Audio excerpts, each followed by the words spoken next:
No one ever expected a 6-year-old human girl to walk into a death chamber and survive. But when tiny, barefoot Luma pressed her lips against the nose of the galaxy's most feared albino dragon, the universe stopped breathing. The monster that had shattered warships and melted moons purred. What happened that day on Krathax 9 would rewrite everything scientists thought they knew about power, emotion, and the strange, unstoppable thing humans call love. They named her the Silent Doom.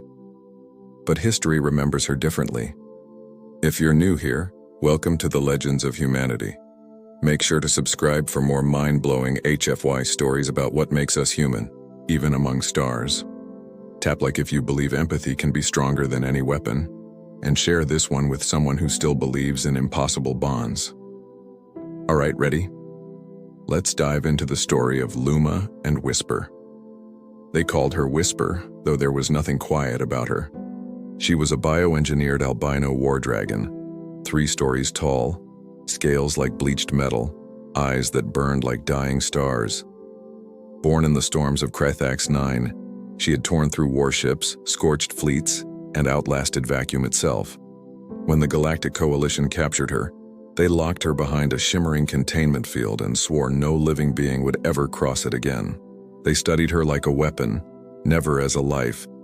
And no one dared to step too close. Until a little human girl did. Her name was Luma.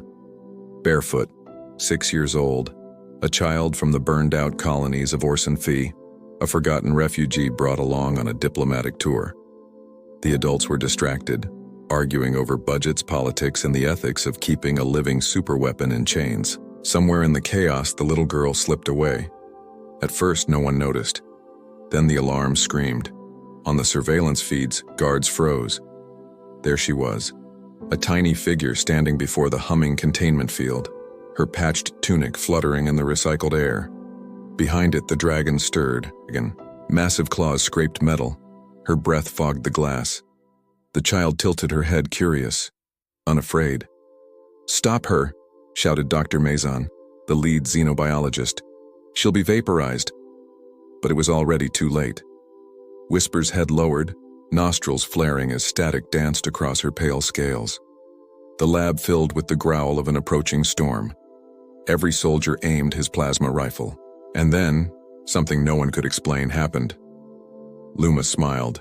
She giggled, the soft sound echoing through the lab. The dragon's growl stopped. The girl reached out, her tiny fingers brushing the glowing control pad. A spark flashed. Somehow, impossibly, the containment field flickered and died. For a heartbeat, the world held still. Then chaos erupted.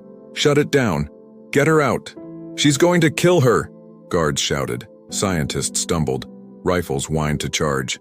And the child stepped through. Whisper's jaws parted, revealing rows of ivory teeth sharp enough to carve hull steel. Her chest swelled, preparing to incinerate. But Luma kept walking, step by step, like she was approaching a frightened animal, not a planetary weapon. The dragon trembled. Her wings twitched. Her tail coiled. And Luma reached up. Her small hand touched the creature's nose. Then softly, she leaned forward and kissed it. A silence deeper than space fell over the room. Every gun lowered. Every breath stopped. Whisper froze. Her pupils' narrow slits of rage widened. The thunder in her chest softened into a low, resonant hum. She blinked once, twice, and then she purred. The sound shook the entire chamber, a deep, vibrating rumble like the heartbeat of a mountain. The soldiers didn't know whether to cry or pray. Luma placed both hands on Whisper's muzzle and whispered, "You're not scary. You're just sad." The dragon's head tilted. Light shimmered beneath her skin, soft waves of color, pinks and blues glowing under the alabaster scales. Her breathing slowed, her tail uncoiled. For the first time since her creation, Whisper bowed. Scientists stared, speechless. Dr. Mazan stumbled toward the console, eyes wide. How is that even possible? There's no psychic field, no pheromone trigger, nothing. But the data didn't matter. The cameras caught it all. The moment a little human child did what no advanced species in the galaxy could. She connected. Days passed. They tried to separate them. Security insisted it was unsafe. But Whisper refused to move unless Luma called. She refused to eat unless the girl was nearby. When guards forced her back into isolation, the dragon shrieked, a cry so loud it shattered every viewing screen and cracked a titanium door. So they gave up. They let Luma stay. Every night, the dragon curled herself around the child's cot like a living fortress. Her giant white wings formed a shelter, her warm breath filling the room like a heartbeat lullaby.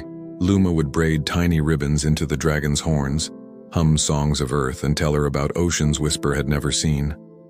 The scientists watched, torn between wonder and fear.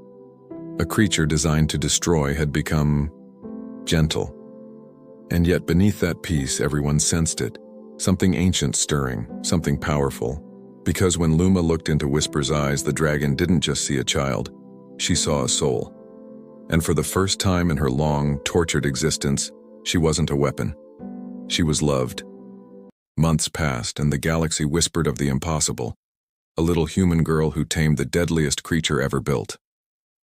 Luma and Whisper became inseparable. Wherever Luma walked, the dragon followed, her pale wings folding like cathedral arches, her shadow blanketing entire courtyards. Soldiers stopped saluting. They just stared. Scientists stopped taking notes and started believing, but not everyone saw a miracle. To the Galactic Coalition, Whisper was still a weapon, a resource too valuable to leave unguarded. Politicians whispered of experiments. Military advisors proposed training more humans like Luma to pacify other beasts. When Luma overheard that plan, her small hands balled into fists. "She's not a weapon," she said softly. "She's my friend." Dr. Maison sighed. "You can't stop the Council, Luma. They see results, and results mean control. But the universe doesn't always bend to control. Sometimes it breaks it." The first attack came without warning. Pirates from the Draven Void, cutthroat scavengers who sold everything from stolen oxygen to living slaves, breached the moon base where Whisper was kept. They wanted the dragon.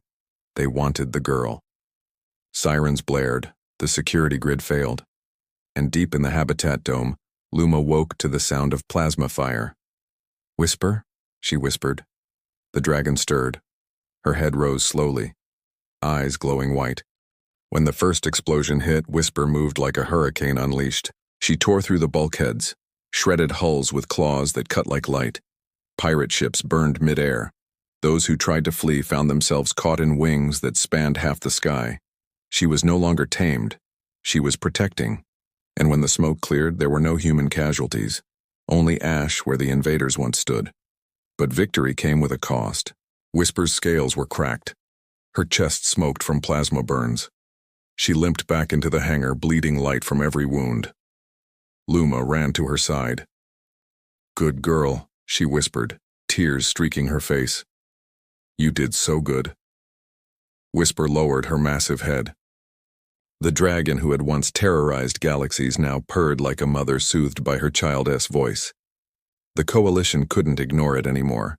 They saw the truth not as threat, but as power born from empathy. Yet before they could decide what to do next, fate tore them apart. One morning, Luma vanished. Her bed was empty. The sensors showed nothing. One moment she was playing near the garden, the next, gone. Whisper's roar split the air, a sound so powerful it shattered the dome's outer windows. Cameras melted. Power grids failed. The dragon rampaged through steel and stone, searching, calling. When she realized the girl was gone, her scales began to glow, fissures of fury tearing through her skin like lightning veins. Then she spread her wings and flew straight into the stars. They lost contact. For weeks there was silence. Until one night, a faint pulse appeared on the scanners, a rhythmic signal repeating every few seconds. At first it seemed like noise. Then a technician, half mad with exhaustion, sped it up. The sound formed a pattern, a lullaby, Luma's lullaby. They traced it to a wrecked pirate cruiser drifting near a forgotten moon. When the rescue teams arrived, They found devastation, charred hulls, melted decks, and at the center of it all, a giant albino dragon, motionless, wings wrapped protectively around something small. Inside that glowing cocoon of wings, they found her, Luma, alive, unharmed, her tiny hand still clutching Whisper's nose, humming softly. The dragon was dying, her breath shallow, her scales cracked, but when Luma whispered, "She saved me. Now I save her," something extraordinary happened. The dragon's wounds glowed, mending faster than any known biology. Scientists couldn't explain it, but they didn't need to. Some bonds defy equations. Some hearts rewrite the laws of the universe. Years passed. Luma grew into a young ambassador, the first human ever trusted among the draconic species of the rim worlds. Whisper followed her everywhere, now known as Guardian of the Silent Star. Together, they ended wars before they began. They brought peace where empires had only known conquest. When hostile fleets faced them, one look at the pale dragon beside the quiet human girl, and they lowered their weapons. When asked how she did it, how she tamed a creature bred to kill, Luma would only smile and say, "I didn't tame her. I loved her." And somewhere beyond the edge of known space, on nights when the stars hum softly, travelers still claim they hear it, a lullaby echoing between galaxies, the song of a little human girl and her dragon who learned to love. And that is the legend of Luma and Whisper, the girl who kissed the galaxy as deadliest dragon and turned a weapon of extinction into a guardian of peace. It's a reminder that sometimes humanity's greatest strength isn't power or logic or technology. It's the heart that refuses to fear what it doesn't understand, because out there in the dark, among stars and monsters and endless wars, the smallest act of kindness can still shake the universe. So, what do you think? Could you have done what Luma did? Tell me in the comments below. If you enjoyed this story, make sure to like, subscribe, and share it with someone who believes in the power of empathy, even between worlds. Until next time, explorers, stay human, stay legendary, and remember, sometimes even the fiercest dragons just need a friend.